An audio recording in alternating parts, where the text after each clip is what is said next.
So I think if you aim for what can I do with a little money, how can I make this look special? Not maybe great, because some people put all their money in trying to make the film look professional, but that same make it look special. This episode is brought to you by Bulletproof Script Coverage, where screenwriters go to get their scripts read by top Hollywood professionals. Learn more at covermyscreenplay.com. I'd like to welcome to the show Salva Rubio. How are you doing, Salva? Hi, Alex, and hi to all your viewers and listeners. We're doing fine here in Barcelona.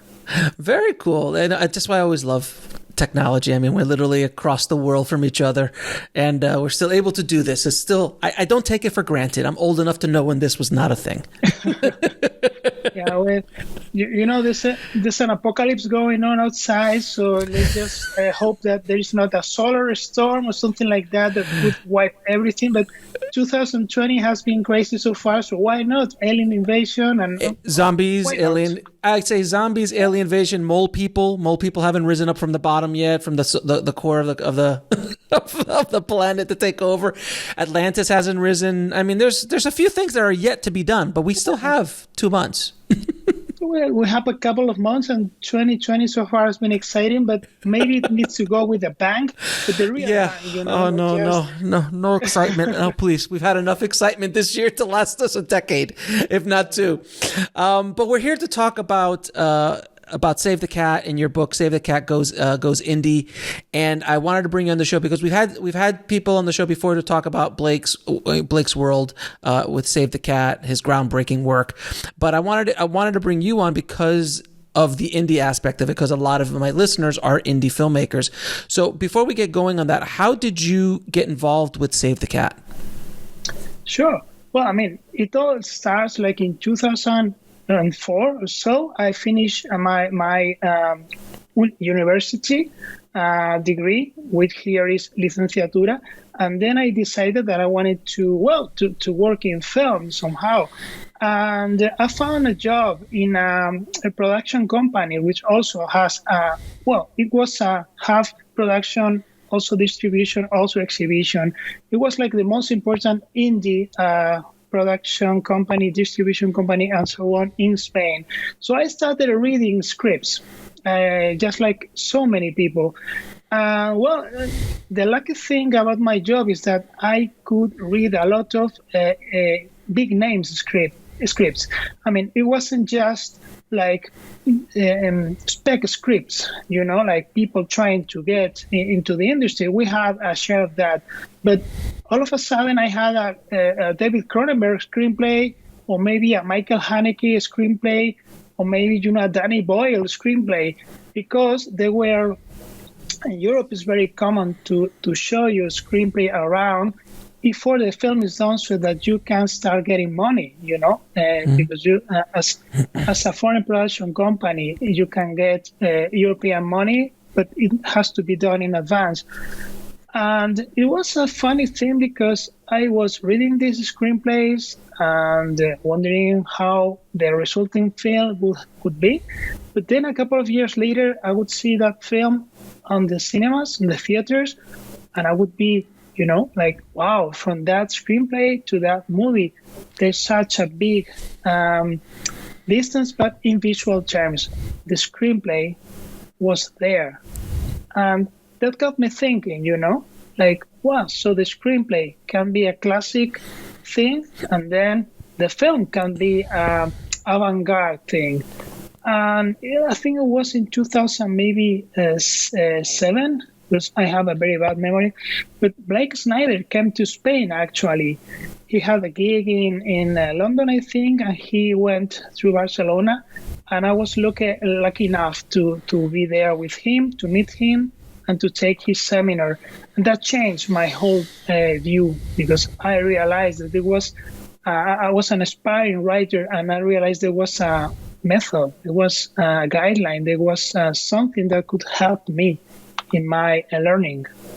Very cool. And then can you go over a little bit about what Save the Cat is for people who are not familiar with Save the Cat? Yeah, sure. Save the Cat is one of the best-selling screenwriting books in history. I couldn't say if it's the best-selling one or not, but it's one of the most important. And it came and took the world by surprise in the mid-2000s because they were very good, nice, established books. They were all a bit serious, a bit academic. And Blake, he was a comedy writer, and he did quite a funny book about screenplay and screenwriting structure, full of interesting, funny, even childish terms. But the result was that it was a very easy to follow method based on 12 steps, the Blake Snyder beat sheet. And well, it became a bestseller because for students and also for executives, it became like a pattern of how a film should feel. And can you go over those 12 beats, the Blake's beats, and kind of talk about them a little bit? Yeah, well, I can try by memory, but first of all, you have the opening image. The opening image is the view of the world before the adventure happens. You know, there's a world with a systemic problem. We still don't know how to fix it, but it's there somewhere. Then we have the setup, which is the moment in which we come to meet our main character. It's usually 2 or 3 scenes watching him or her in his everyday life, just to get to know him or her. At this point, there's another beat called the theme stated, in which another character, secondary character, maybe a mentor, tells the main character, the protagonist, the theme. So you should learn this. Then we have the catalyst, which is like the inciting incident. You know, halfway through the first act, something happens that pushes the story forward. And then we have something called the debate, which is a few scenes still in the first act in which the main character tries to avoid that adventure and thinks of ways to avoid that. But obviously, that's not going to happen. He has to go on this story. So we have what Blake called the break into Act 2, which is that first twist. And we enter Act 2, where we have a very long act, as everyone who's trying to write the screenplay knows. But Blake called the first part of this second act, he called it the fun and games. And that is a very important concept because the fun and games section is where the writer has fun and games, not only the protagonist. If you're telling a horror story, the protagonist is not going to have any fun. But this is where the poster moments are, where the trailer moments are. This is where you show what the people came to see. Is what Blake called the promise of the premise. Then we have the midpoint, which is a very important bit, like a kind of a temple, holds the picture together. And we have victory, in which the character feels, oh, so this adventure is easier than I thought. I don't have to change at all. But then we have the false defeat, in which the buddies, the evil characters, take notice of the hero and start attacking him or her. So we enter the second part of Act 2, and we are in what Blake called Bad Guys Close In. As the name is self-explaining, as the name says, is where the main character has to become a warrior. He has to become someone to defend, depending on which genre. We can be in a horror film and he has to fight the monster. He can be in a film about grieving and he has to confront his feelings. Then come 3 so important bits to finish the second part of the second act. Blake used to call them, they are called All Is Lost, which is like this belly of the whale moment that writers know very well. But then he had something called the dark night of the soul, which is a time for sadness, a time for regret, because the main character couldn't change or didn't know how to change. And then we have what Blake called a break into Act 3, which is a moment of illumination, a moment of precision. The main character wants to change, but still doesn't know how to change. So we have the Act 3, and in the Act 3, here's something cool. In his third book, Blake devised 5 bits more.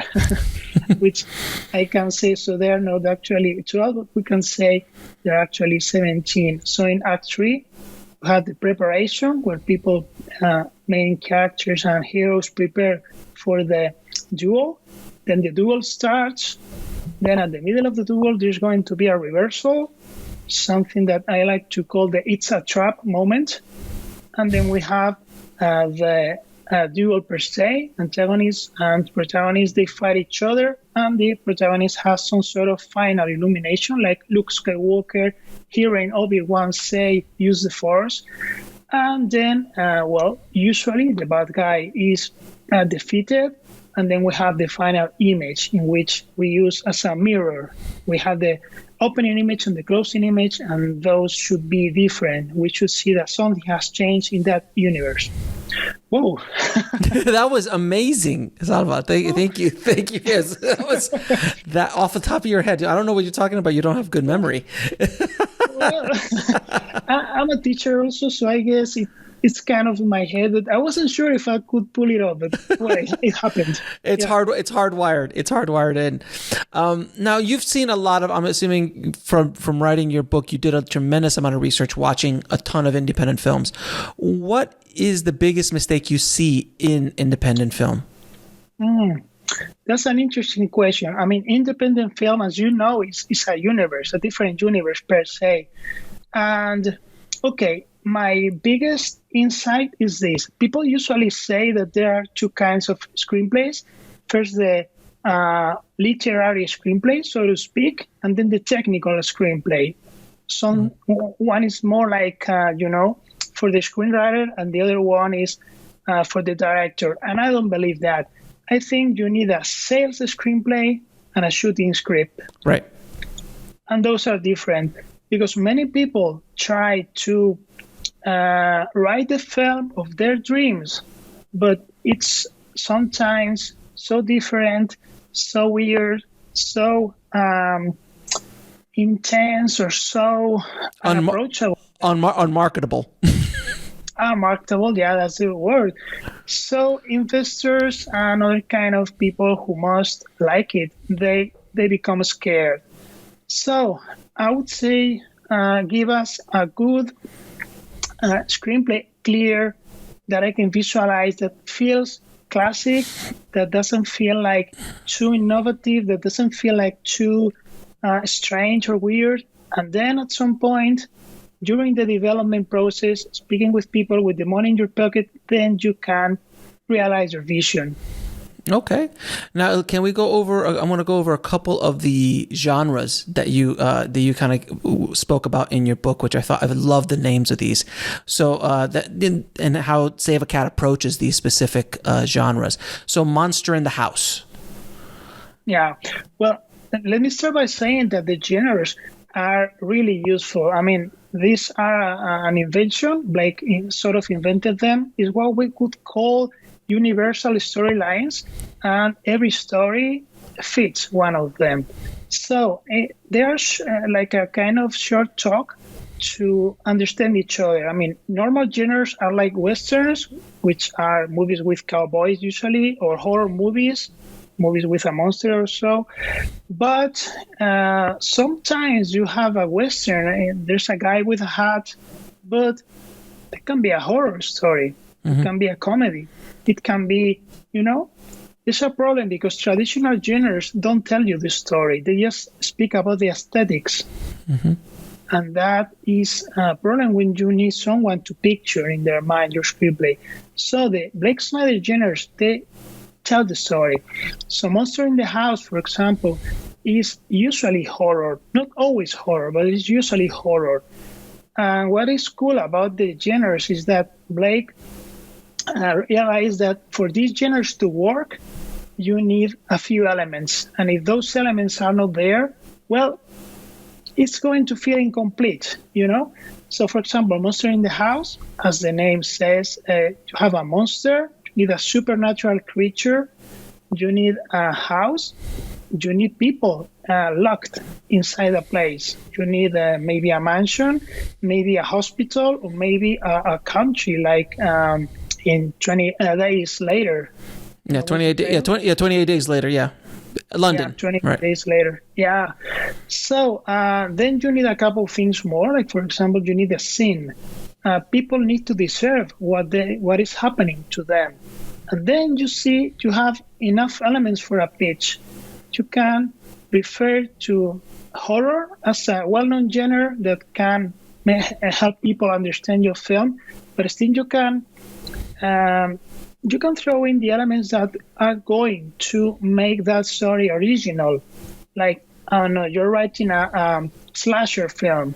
Well, we know they are all the same, but you can say, so this is a slasher with this new monster I've invented, or in this new setting that no one has ever done. And I think it's a way to focus really soon in those original points your script needs to have. Yeah, so kind of like Alien was obviously a monster in the house, but it was the first time that anyone had done it in a spaceship before. That's it. Yeah. Yeah. Now, the Golden Fleece. What is that genre? Well, the Golden Fleece are basically road movies. They're basically road movies. Golden Fleece is an element in Greek mythology. The Golden Fleece was something like a lamb. I'm not sure if it was a lamb. It was a lamb like thing. Yeah, skin, lamb skin. Or skin. Yeah, lamb skin. It was magical, and it could turn anyone into a powerful person. But it was guarded by a dragon in a very distant part of the Mediterranean, and you had to physically go there. So these are the most basic stories, like in Joseph Campbell's hero's journey, in which a hero has to go somewhere and get something to be happy or to be healthy or for his community. But this can be, for example, this great film by David Lynch, this Straight Story. Mm-hmm. You know, it was about an old man going in a tractor across America. But that's it. It's a road movie after all. So we also need a few elements. We need a road, like for example in The Wizard of Oz, the road is the yellow brick road. But in this film I just mentioned, or in Little Miss Sunshine, is the way from Albuquerque to Los Angeles. Mm-hmm. You need a team. The team is the people that are going with you, or that you are going to find in the way. For example, in Little Miss Sunshine is the family, but it's important to see that the family of Little Miss Sunshine and the companions of Dorothy in Wizard of Oz, they're kind of similar. One of them is the heart, other one is the brain, other is the will, and so on.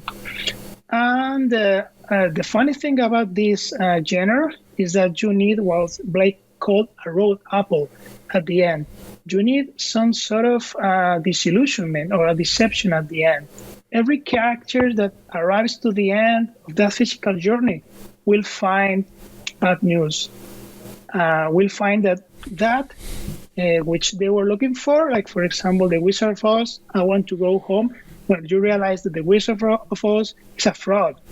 It's a fake. And, well, you cannot go home using his power. You need to go home by your own means. And that's what these stories are about. Now, Dude with a Problem is another cool one. Yeah. Well, Dude with a Problem is basically thrillers and action films. Dude with a Problem, as you can see, all of these have like a mythological origin. In fact, in the Save the Cat blog, we have been publishing a few articles about how these genres have their origin in mythological tales. And in Dude with a Problem, it could be the Hercules story. He was a normal guy. He didn't think he was special, but all of a sudden, he was tested by the gods. So Dude with a Problem are those stories, like, for example, Die Hard, John McClane, and Hercules. They're the same guy. They are ordinary guys versus extraordinary odds. And, well, they need to find their own strength and their own power. They need to believe in themselves to defeat the gods themselves. So, well, that's a really intense genre. So, but a genre like that, a lot of the examples you just gave are very big movies, big movies. So, in the indie world, are there examples? Because Dude with a Problem, like Die Hard for indies, is a little rough, though it can be done, I guess, if you're like in a school somewhere and the school is taken over by terrorists, and you're the kid. So I'm just writing a story right now, and you're the kid as John McClane. It's basically Home Alone, but on an indie budget. Are there any examples of like specifically like Due to the Problem, or The Golden Fleece, or Monster in the House? Obviously, most horror films are low budget, but like low budget, more indie stuff. Yeah, sure. In the book, in Save the Cat Goes to the Indies, there's 50 films that we analyze, and there's 10 genres, 5 films for each genre, and all of them are independent. Like, for example, let me just tell you the 5 we have in Monster in the House. We have 28 Days Later. We have The Lives of Others, which won the Academy Award for Best Foreign Film. Mm-hmm. We have the Texas Chainsaw Massacre. Yeah. We have and the Blair Witch Project. Of course. Which was so cheap, a couple of cameras. And then we have Funny Games, which, again, is only one location. In Golden Fleece, we have Little Miss Sunshine. We have Oh Brother, Reservoir Dogs, The Straight Story, which I just mentioned, and The Full Monty. People may say Full Monty, that's not a road film. But in this category, you also have the Road to Perfection films, in which people get better doing something, So another genre that I saw in the book was the superhero genre. Now, a lot of people think when they think superhero, they think Marvel, they think DC, they think Superman or Spider-Man or X-Men or one of these big budget things. How can you apply the superhero genre in the indie world? Well, the funny thing is that superheroes existed before the caped superheroes, A superhero, in mythical terms, it was a different person with special abilities. It could be physical abilities, like, for example, Achilles. He was invulnerable, no one could, bullets or arrows couldn't hurt him. That's a superhero in my book, Mm-hmm. And he had his own kryptonite, which was the Achilles heel. So these kind of characters have been around always. And there can be normal people, so to speak. Their powers may not be evident. Their powers may not be like flying or having X-rays in their eyes, but charisma can be a superpower, like any politician can tell you, or the ability to inspire others. And in our list, we have, for example, Erin Brockovich. Mm-hmm. As you remember, it was an indie, and it was a film by Steven Soderbergh. And it was a woman that, she defeated a big company out of her willpower and out of her love for other people. That is also a superhero. The others we have is Fantastic Mr. Fox. Mm-hmm. How you remember how he became the leader of his pack, literally. Mm-hmm. Mm-hmm. We also have Brazil by Terry Gilliam. And also The Elephant Man, because the superhero genre, my favorite thing about it is that people with, underdogs and people which are ignored by society, they are really powerful because they know how to survive in very harsh environments. Like the normal world for you and me is not really dangerous, but for many people with disabilities, for example, the normal world is a challenge. That's why they are so brave and so admirable.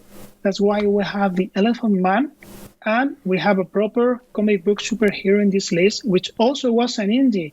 I'm sure you remember it. We may be close in age. It was The Crow. Sure, yeah, and The Crow was an indie production. I think so. Yeah, and I'm going to be having the director of that film on the show very, very soon, Alex Proyas. Yeah, I'm super excited to have him on the Indie Film Hustle podcast, because I love The Crow, and I thought The Crow it's a masterpiece. I mean, obviously it was tragic what happened with Brandon Lee and all of that, but the movie itself is it's almost an anti-superhero film. Yeah.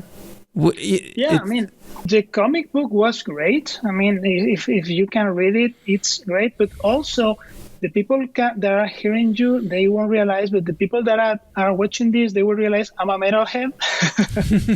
So The Crow, man, that was a metalhead film of the 90s. For sure. Oh, yeah, that soundtrack. Stone Temple Pilots, Nine Inch Nails. Oh, it's good. Pantera. Yeah. Pantera, good stuff. Good stuff. I think Smashing Pumpkins was on there as well. I think there was a song by Smashing Pumpkins. Yeah. It was amazing. It was a great soundtrack. It was just at the same time I was in college. So I was watching that movie and listening to that soundtrack constantly in the 90s.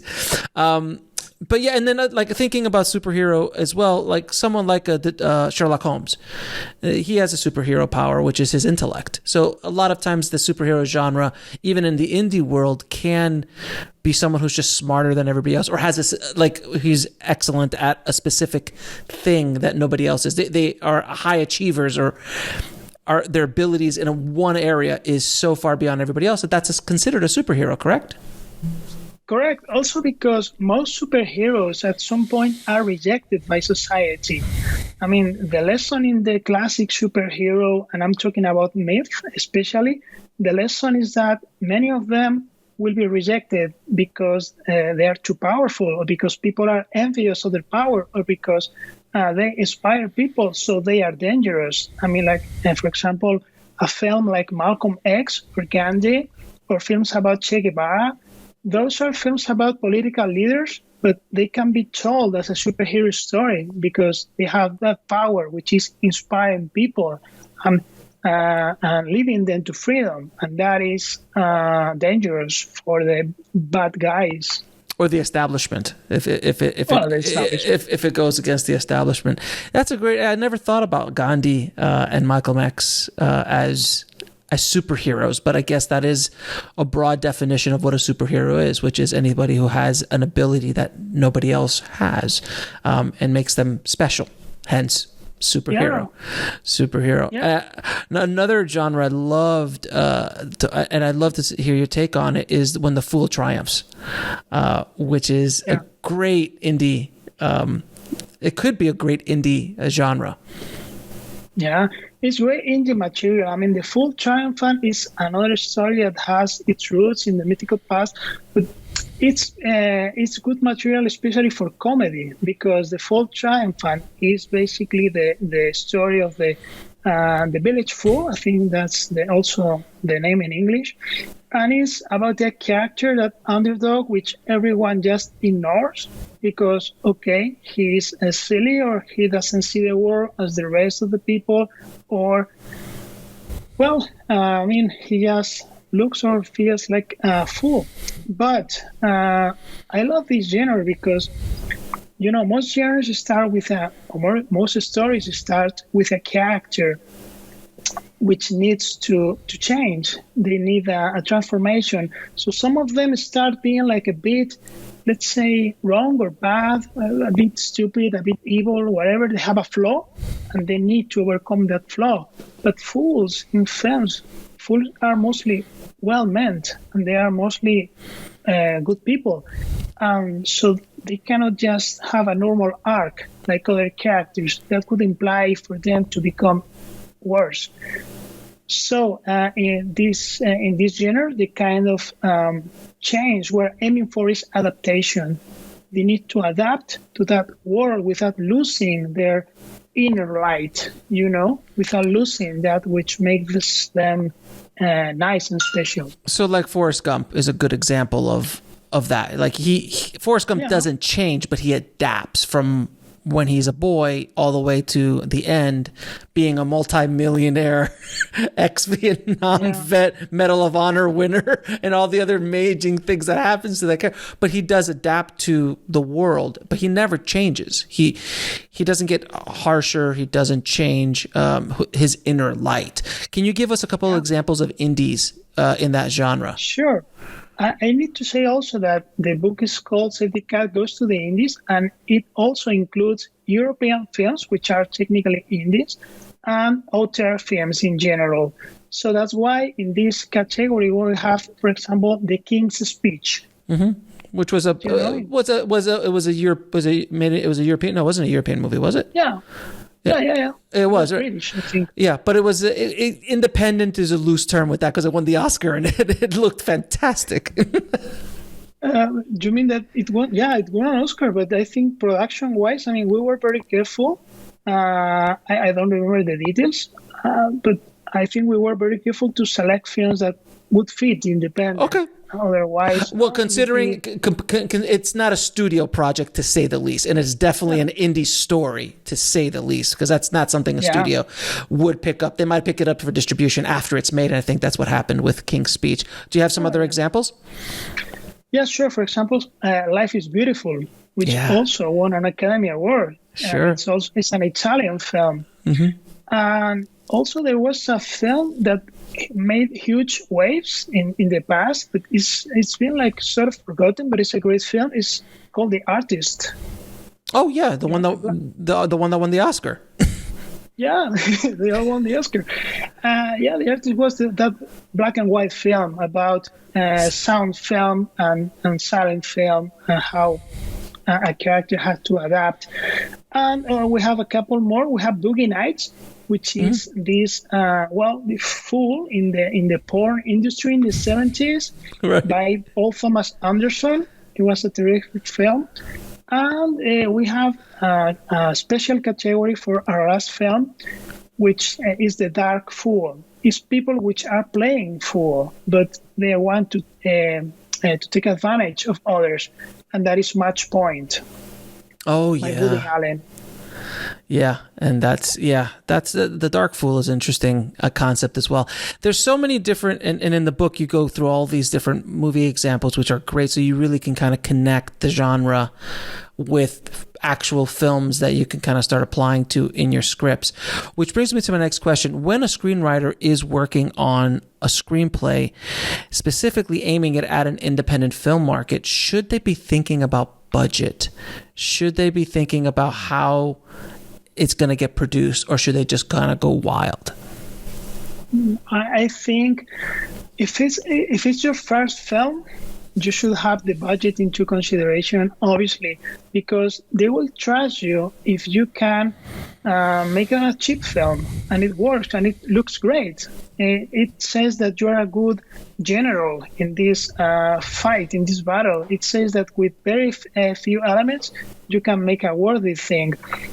I think one of a very good film in this regard, just let me check because sometimes I forget the names, but I'm sure your listeners remember Pi.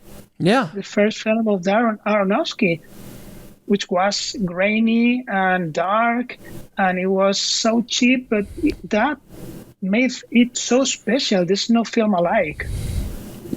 So I think if you aim for what can I do with a little money, how can I make this look special? Not maybe great, because some people put all their money in trying to make the film look professional, but that same make it look special, make it look different as a director, and show your identity and show us what you can do with what you have.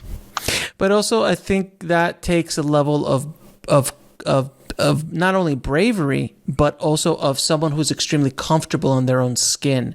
Because I know, when I was coming up, you try to emulate other directors, you try to emulate other storytellers or other screenwriters because you're afraid of your own voice. You maybe haven't found it yet, you haven't developed it yet, and you're afraid to put yourself out there completely wholly. But these examples that you've talked about, many of those screenwriters and directors, like Pi is a fantastic example.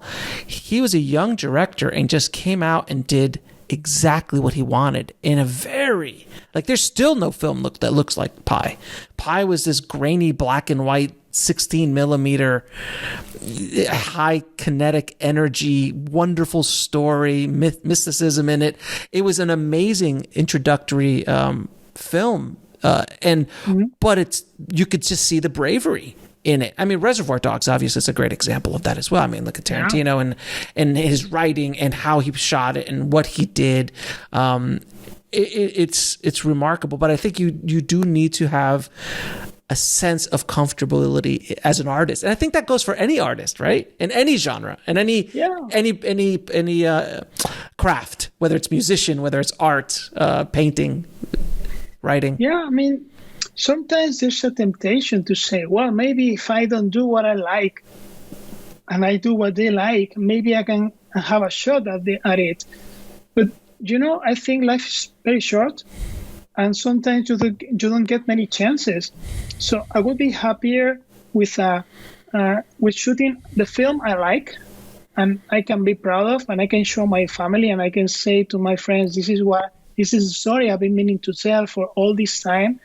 And if that is the last thing, the last film I shoot, okay, so be it. But I'm proud, But if I just go with what they want, I'm going to be restless, and I'm going to be, sort of unhappy maybe.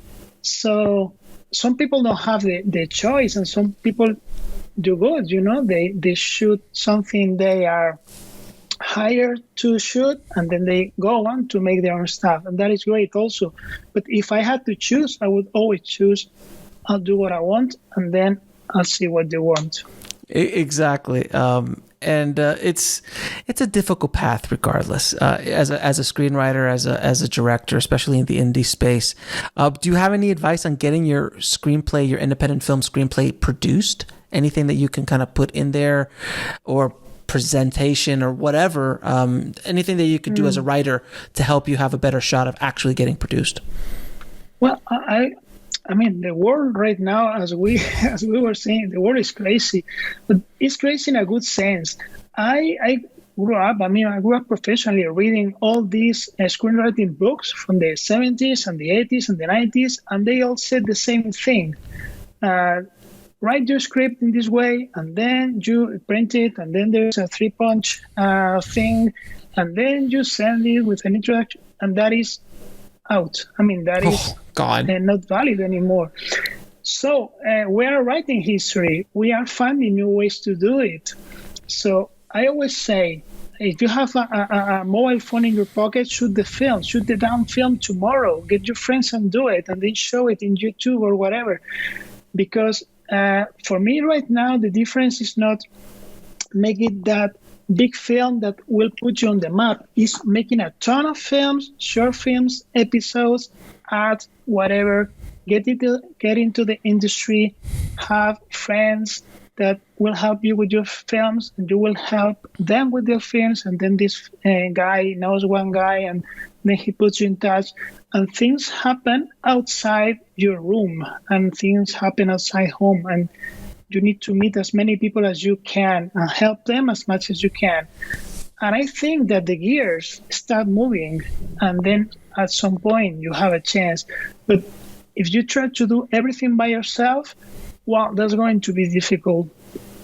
Very much, very much. Trust me, I've done it myself, so it's not easy. It's not easy to do. Now, what's up? What's next for you? What are you working on? Yeah, well, right now, I just finished a new draft of an animation film I'm doing it's a co-production. It's a production company in New York and in Spain. So they are trying to build, this project. It's an animation young adult thing, we could say that. And also I'm doing a lot of graphic novel stuff, which in the US is mostly superheroes and in the comic books and graphic novels. But here we have many more genres. And if I may say so, I just had a graphic novel released in the US by the US Naval Institute, and it's concentration camp story. It's a real story about the Spaniards that were in Nazi concentration camps, which is something that not many people know. And it's about the crazy plan some of them have to steal pictures of what was happening in the camp and take them out for the world to know. They did it. It's not really a well-known story, but it's fascinating. So I invite you to read The Photographer of Mauthausen. It's called, by the U.S. Naval Institute. And that's the last thing I released in America. Very cool. Now I'm going to ask you a few questions I ask all of my guests. What are 3 screenplays every screenwriter should read? Oh my God. The first name pops in my head always is John Cameron. James Cameron. Yeah, James Cameron. He writes so well. Mm-hmm. So I would say anything by James Cameron, like for example, Aliens. Mm-hmm. That would be great. Little Miss Sunshine. It's he didn't do that one. Oh, James Cameron didn't do Aliens, but Little Miss Sunshine's another one. Yeah, that's another one. Okay. I was going to say I don't remember James Cameron because I would actually watch James Cameron's Little Miss Sunshine. That would be amazing. It would be a different film. It would probably be called Little Big Dark Knight or something like that. And there'll be some sort of 3D animal or creature running around. Yeah, I will watch that one. Yeah, and probably I've been the first Indiana Jones or some films like those because they are straight to the point, funny scenes, quick to read, and yes, they are Hollywood scripts, but why not? Anyway, each year we're lucky because the Academy publishes all the screenplays, and there's a few indies in there, so that's also to take into consideration. And just let me say one more. It's Amour, Love by Michael Haneke, mm-hmm. because it will break any expectation. It's a 67-page script that results in a film of 127 minutes. So, people that say, no, it's 1 page, 1 minute, well, not always. Not always. So that's not a script to look at proper formatting. You might want to, but it does the job. Yeah, also because, yeah. Yeah. So, what advice would you give a screenwriter wanting to break into the business today? I'd say write a ton of stuff. I'd say don't write 1, 2, 3 screenplays and think you're done and your talent is there. And no, write one every 2 months or every 3 months or every 4 months. But write one, finish another, keep making friends. And somehow, if you have 10 screenplays, it's easier to make it than if you have 2. And where can people find out more about Save the Cat and your book? Well, there's a blog, savethecat.com, and weekly there's articles and new beat sheets. So if you're interested, there's a ton of research material there. And my own website is salvarubio.info, just like my name. There's the stuff I've been publishing lately.